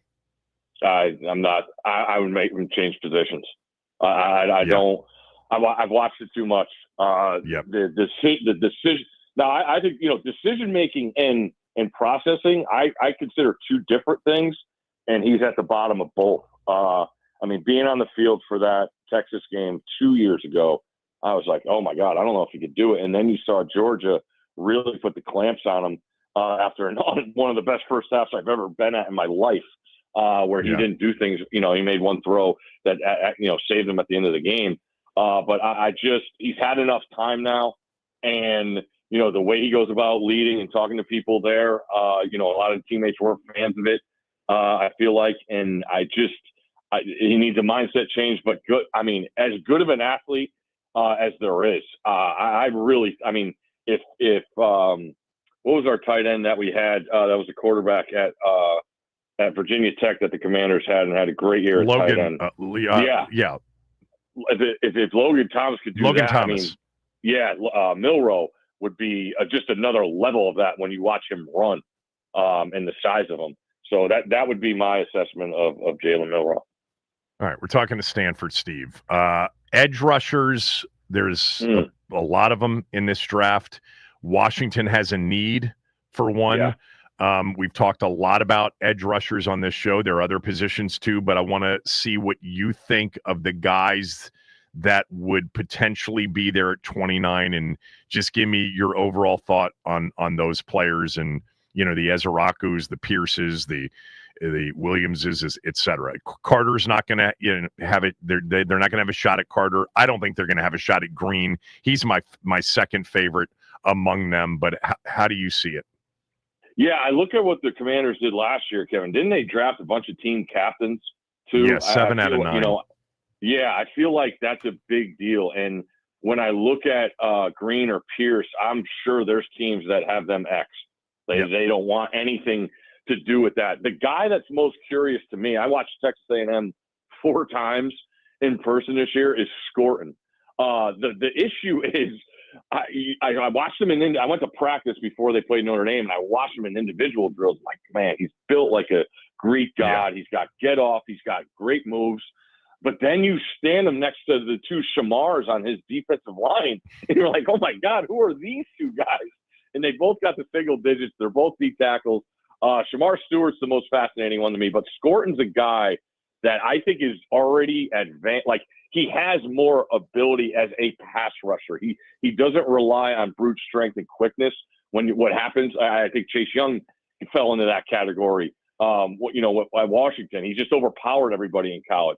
Scorton's got some good hand stuff. I just wonder about the size and if he could be a multiple down guy.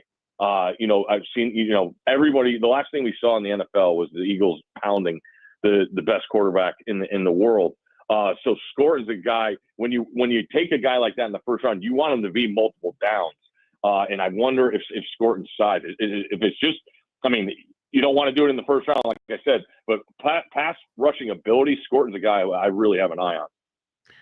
I think you're right, definitely about Pierce Jr. and probably about Green. Look, if Green is there at 29, that means everybody found out something they didn't like about him. What about Ezeraku from Boston College? I love him. You listen and read about all these talent evaluators, but then I really think it still all comes down to the player evaluations of the teams. And Ezeraku, like when you look at Ezeraku and say Shamar Stewart, it's not even close in production. I think Ezeraku had 16 sacks. Yeah. Where Shamar Stewart's more 1.5. Testing guy where he looks the build, and then you got to dive in. Why didn't he produce more? Was it their scheme? Was it their system? Was it him not finishing plays? Was it him not having playmaking ability? Even arm length, all that stuff, facts. So you really have to dive in there. But Ezeraku, man, put the tape on. And again, I get it. It's the ACC. It was the worst conference in the country. But when you look at a team whose defense is on the field all the time, that dude produced like crazy. And there's a good track record of BC guys in the league. So I look at what he did. And I went back to an interview he did in ACC Media Day where he was talking about, I need to get 12. And I think it was EJ Manuel that had him on. He was like, well, if you get 15, you're going in the first round. And he ends up getting 16.5. Yeah. So I think he's a super dangerous. He's got all the tools. He just played on a bad football team. The thing about Stewart to me is he's like one of these straight line athletes. He doesn't see it. He can't close. He's just a big time tester because he is an athletic freak, but he doesn't know what's happening. Like when you watch it, it's like he doesn't have any kind of feel like Ezeraku does. Do you like? I love, and you're going to remember some of these games because he came up so big in not only the playoff games this year, but that Penn State game as a sophomore. Do you like Tuimoloau or not?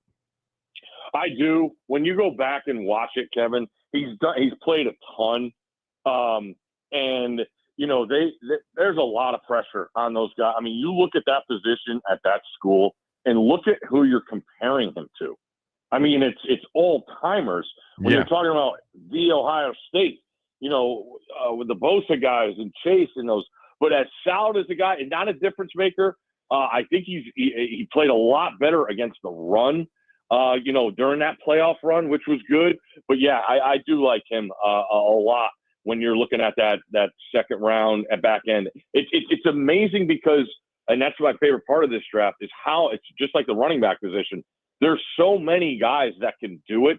It's just basically you're spoiled because you have a preference, and I just hope what your teams believe in, and you get the guy that you want, and it works out because there's plenty of them. And like I said, I keep going back to everyone's going to talk about what happened in the Super Bowl, and now everybody wants to do that. With it being the copycat league. So everybody wants as many pass rushers, and there's plenty of them for sure. The thing about him, he was a big-time basketball prospect. I bet you Shamar Stewart did not play basketball or didn't play it at a high level. That is the difference in the type of athletes that they are from my standpoint. Who else, moving back, do you like Landon Jackson at Arkansas? Did you see him up close? Did you see the kid from UCLA, Oladejo, any of those guys? Yeah, Oladejo was probably the most improved guy. When you look at they changed defensive coordinators. Yeah. And they really found him. I mean, it's another kid with the walk on the inside linebacker who has led the country in tackles. They had a roster in shambles, so they had to move around a bunch of pieces. So he's productive as heck. Who was the guy you mentioned before him? Jackson from Arkansas. Oh, Landon. Yeah, I really like Landon Jackson. Again, a bad football team, but he played in the SEC. And when you watch it, and that's my biggest question is how are these three top offensive tackles going to go? I don't really love any of them. I was talking with people at Mizzou. They think the world of Membu because I don't think he's 21 yet. And he played right tackle, and they are convinced that with another year he would have been their left tackle. But can he do it at the highest level? That's a tough one. But Landon, strength and again, the production's there on a bad football team, and he's also was the best player on that defense. So every game plan in the SEC when you played Arkansas was containing him, and he still broke through in some big spots. You don't think Mikael Williams will be there at 29, do you? No, I don't. Those two Georgia guys I love. I don't understand. I mean, Mikael played with an injury. He got hurt, at the beginning of the year. Jalen I think with the way Kirby does things, he moved them around because he loved them so much. If you line those guys up on the outside and they can play in space, they play through traffic, they don't have the old thing with Kirby linebackers at Alabama was how many miles are on their tires. Those guys don't have a lot of miles. I think those two guys are whoever gets those two. I would love what they're getting in those two football players. Those guys. I mean, the build, the tenacity they play with. I read a thing this morning where NFL and Georgia guys think they're going to be better than the kid that Treylon that won the Jacksonville a couple years ago against ahead of Hutchinson. So those two guys, give me those two guys all day as far as difference makers, immediate difference makers for teams next year. All right, let me get your thoughts on some other positions that I think are possible for Washington at 29. Let's start at corner and assume that Will Johnson's gone. How do you kind of evaluate the corners that might be there at 29? The kid from Kentucky, I think, is a stud. Hairston. If they could, intangibles. I love the way he tackles in space. I think he does a good job. I really trust Stoops with what he does defensively. I know the last guy didn't work out for the Commanders, but I think again that was about a situation being asked to do things that he wasn't accustomed to doing.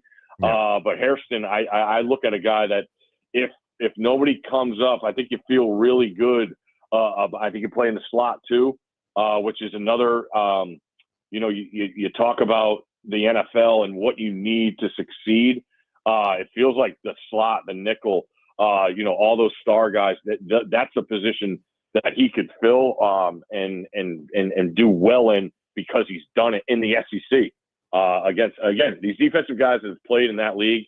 I think I am biased towards because I know how tough it is and how good it is at that level.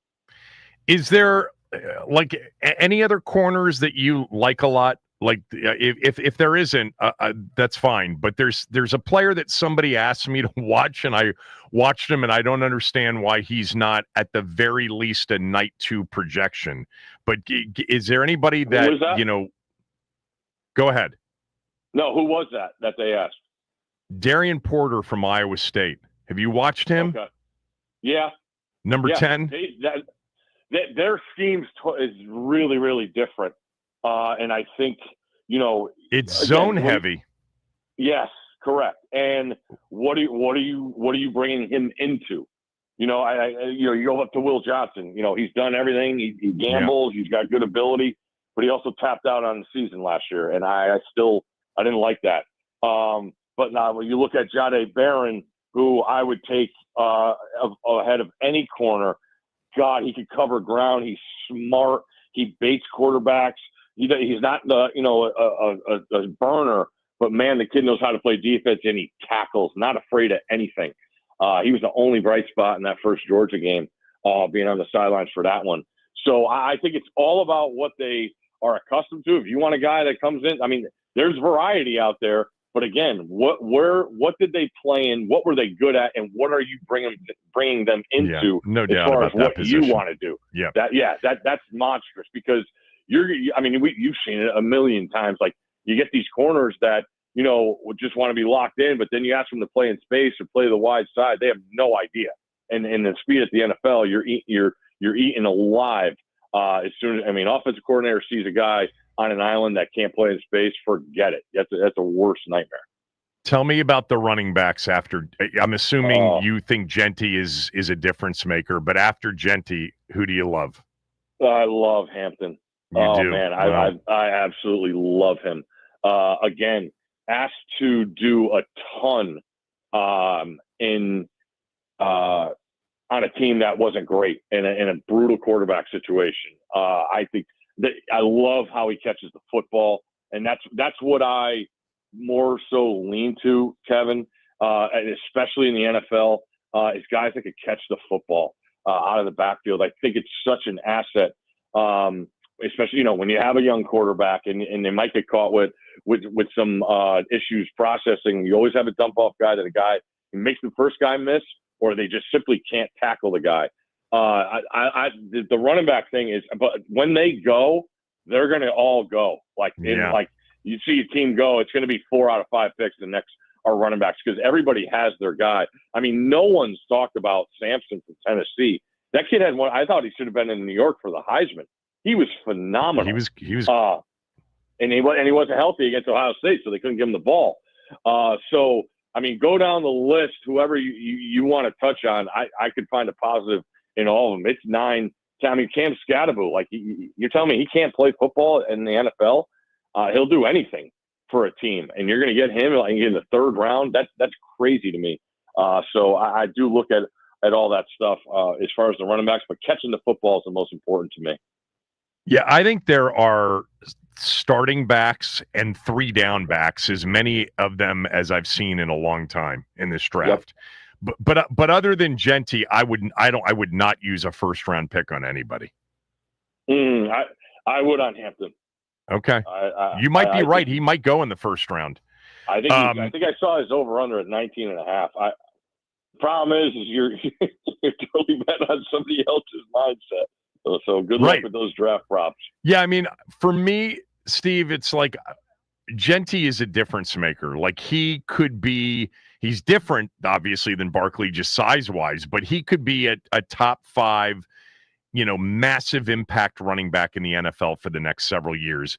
After that, to me, I'm sure there are going to be a couple that end up being big impact backs, but they all so many of them look the same. Like I'll tell you, to me, Hampton, Caleb Johnson, Damian Martinez, who I absolutely love, a guy like Devin Neal, Judkins, Caleb Johnson, by the way, they could not throw the football. And every box was 8 or 9 players ready to stop him. I just don't know that there's that much of a difference. And then Travion Henderson's an outlier because he's, I think, the best home run hitter in the draft, running back wise. I could see Travion going before Hampton because, again, you've seen him do it. The foot issue I know has been a problem. But I love that you brought up Caleb Johnson because also, Kevin, that's a straight zone scheme. And when you try and bring, I mean, you look at so many NFL teams that just run zone. The Iowa, and he measured way bigger than I thought. He's 221, 224, and 6'1". I look at, and I know the Niners go through running backs like candy, but like if they got him and how much they like to do and how creative they are in a run game, that's a dangerous spot. But Caleb Johnson, I think, has a step ahead when you come to the vision deal of the NFL and running backs having to have it and already doing it in a zone, in a system, like you pointed out, where they couldn't throw the football. I love that kid. I think he's a steal. I would put him ahead of Judkins and right behind Trevion and Hampton. All right, last two more. Wide receiver, just give me your thoughts, and maybe somebody that Washington could look at 61. I don't think they're going to take a receiver at 29, but give me your thoughts on receivers, and then give me the player that you absolutely love, player or two that you absolutely love that nobody's really talking about, and you know you're going to be right on. I don't. You're saying 61, so that's what, end of the second? Or no? Yeah. Just give me your receivers. How do you see them? The most puzzling one to me is Burden. I really want. I mean, he was the highest graded out of high school. Got all the accolades. Was the first Missouri kid that Drink got to go to Missouri, and had an unbelievable sophomore year, and then took a step back his junior year.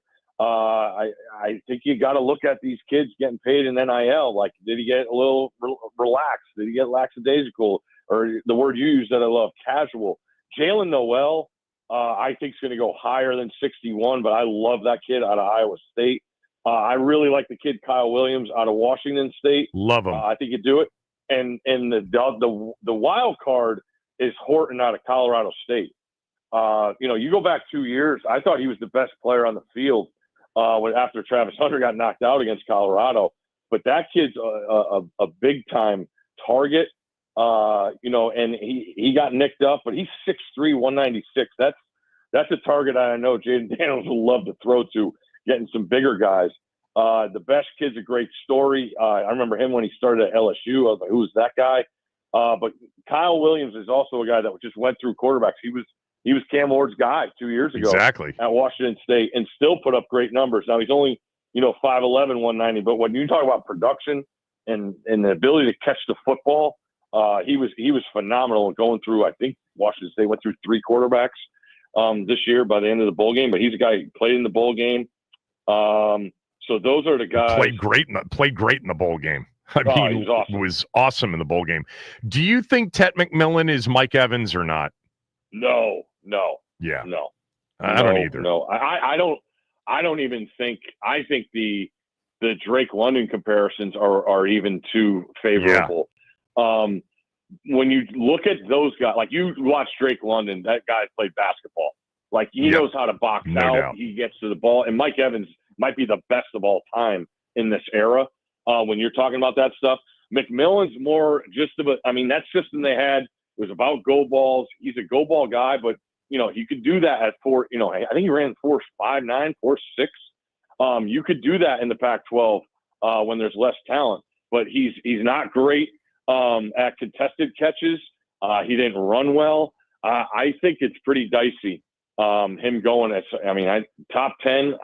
I way more trust Matthew Golden. I really what he did for Texas this year, coming from Houston, is as dependable as it is, and I really like Ibuka. Dependable. Maybe a 1B of McLaurin and what he did at Ohio State, but he could run every route. He could go against any kind of matchup. But those guys aren't going to be there for the Commander, so I don't want to waste my time on it. I got 30 seconds. Give me the player that you're absolutely in love with that nobody's talking about.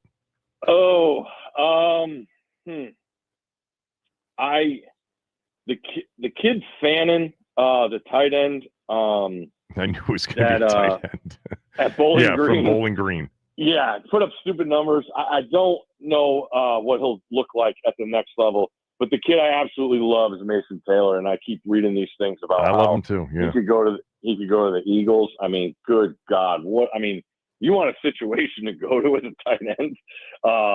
It's incredible. My favorite player, though, and actually, I wanted to ask you about that. He's my favorite offensive lineman, and that's Booker out of Alabama.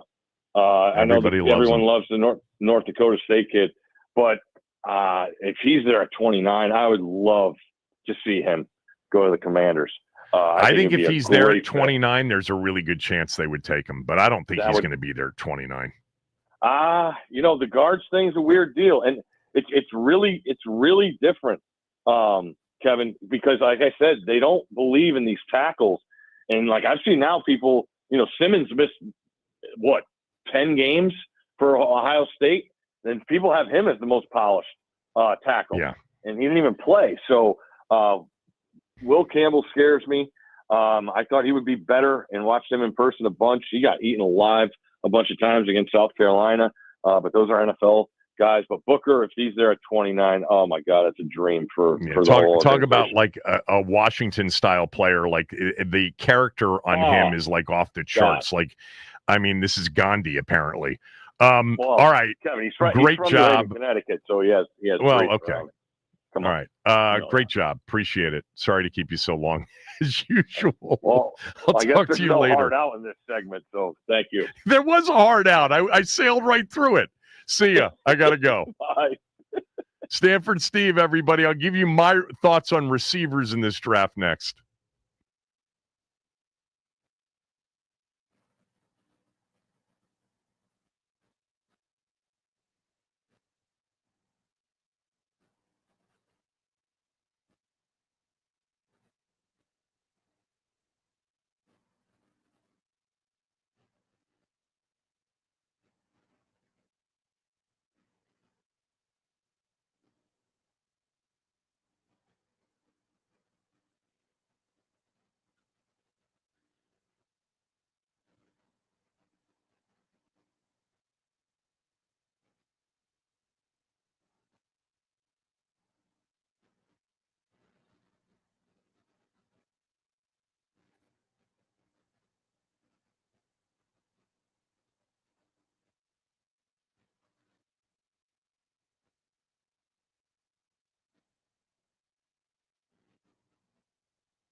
All right, last night the Nats bats were red hot. Nathaniel Lowe hit a 2-run bomb in the first inning with James Wood on the bags. That's a 2-run bomb.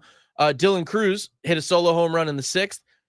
And Mitchell Parker had a career day, producing 8 shutout innings. And yeah, that was a great Nats game. They continue their series tonight right here on the Team 980 against the Baltimore Orioles. Pre-game will begin at 6:15. Adam Schefter has announced that the LA Chargers will take on the Detroit Lions in the Hall of Fame game this year. The game kicks off on July 31st. Dylan Strome penned a letter to the Players Tribune detailing how he got to Washington. He said, "I'm so thankful to be here to be a part of the Caps family. There were times where I thought I might never get to this point, where I might never be on a team like this in a city like this. I don't take any of this for granted. As far as I'm concerned, he's a Cap for life." The Caps will take on Montreal tonight in Game 2 of their playoff series. Alexei Protas was seen out on the ice prior to morning skate, this time wearing a full contact jersey. Could be ready to go in the very near future. Logan Thompson was the first goaltender off the ice at practice this morning. He is likely to get the start. Pre-game at 6:45 on 106.7 The Fan. This update is sponsored by the Team 980 YouTube page. Just open the app, type in the Team 980, and hit subscribe. Kevin Sheehan is live from 10 to 1. Craig Hoffman from 4 to 7. Don't forget to like the stream and turn on notifications to stay up to date on all things DC sports. And that's what's trending.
All right, we'll finish up with just some thoughts on the wide receivers in this draft. I think Washington's going to come away with a running back. We talked about running backs earlier in the week.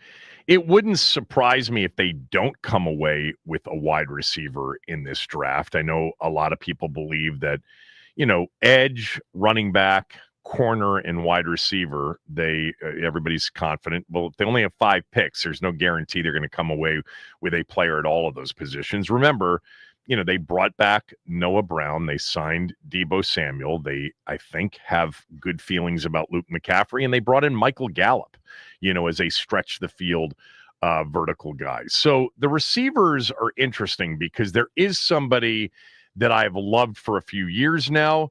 But I also said that I don't see Washington selecting this player because I think that he at times may take plays off. And there's too much of perhaps some Jahan Dotson in Luther Burden III. But Luther Burden III is probably the guy in the draft that I like the most at wide receiver because I'm not a big Tet McMillan fan. I don't get why he's going to go top 10, top 15. The size, he's 6'4", he's got big radius, all of that. But, what I asked Stanford Steve in the last segment, do you see him the way some people see him as like Mike Evans? He's not that. Matt Golden, I love the speed. I love the route running ability. I do like him. I like Burden in terms of the talent more than anybody in the draft at wide receiver. I just don't see Washington taking him at 29 again because they like gym rats. They like hustlers. They like guys who are going to block. And he is a dynamic receiver. There's been a lot of criticism about his 2024 season versus 2023 season. He had 61 catches for 676 yards in 2024, whereas in 2023, 86 for 1,212 yards, 9 touchdowns.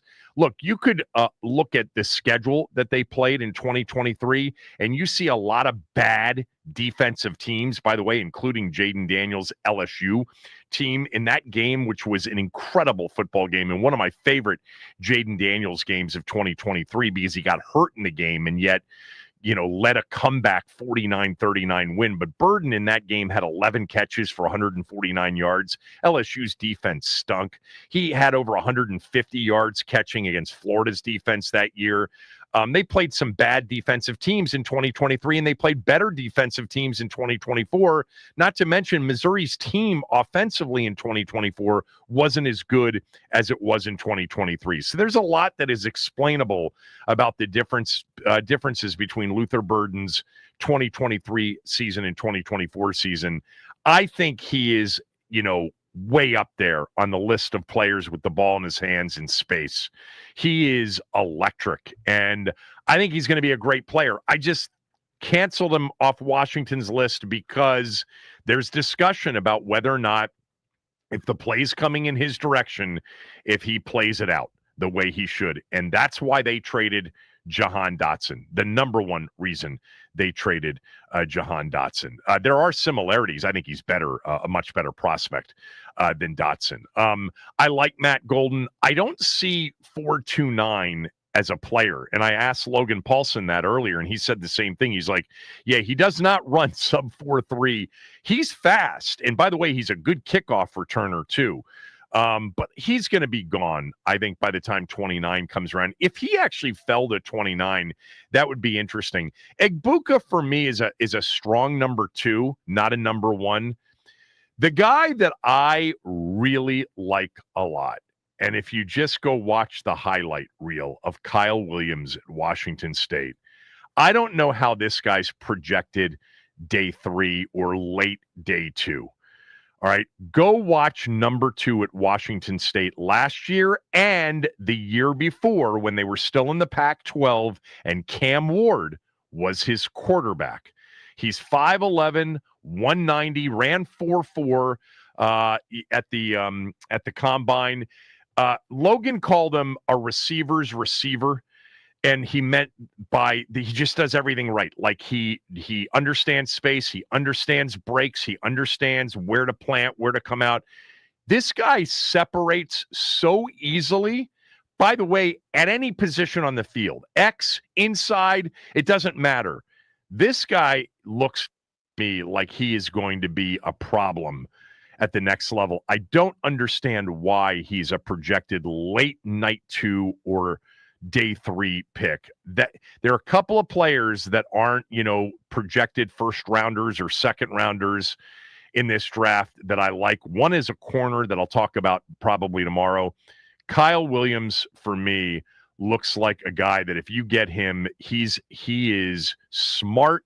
He tracks the ball well. He's athletic. He's fast, but he's also athletic. One of the things, and I was surprised at this, his hand size was the smallest of any of the receivers at the combine, or one of the smallest, but he doesn't drop balls. He's got natural hands, and he's had some big games. You go back to 2023 when they were playing a Pac-12 schedule and Cam Ward was their quarterback against Oregon, who was ranked in the top 10, 5 catches, 102 yards. That year against Washington, that was the year Penix Jr. was the quarterback in Washington, and Washington State in the Apple Cup game almost knocked them off. They lost 24-21. Kyle Williams, 5 catches, 85 yards, a touchdown.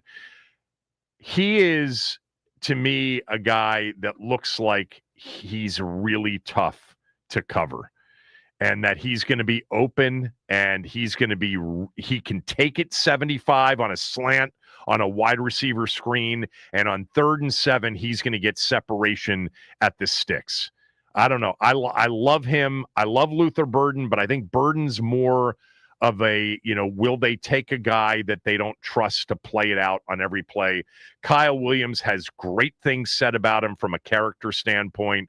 Yeah, that's the guy that I really, after spending some time, and somebody pointed me in the direction of a corner that I'll talk about tomorrow. I actually asked Steve about him as well, but Kyle Williams, to me, it makes no sense that he's like wide receiver number 15 and projected to be a 3rd or a 4th round pick.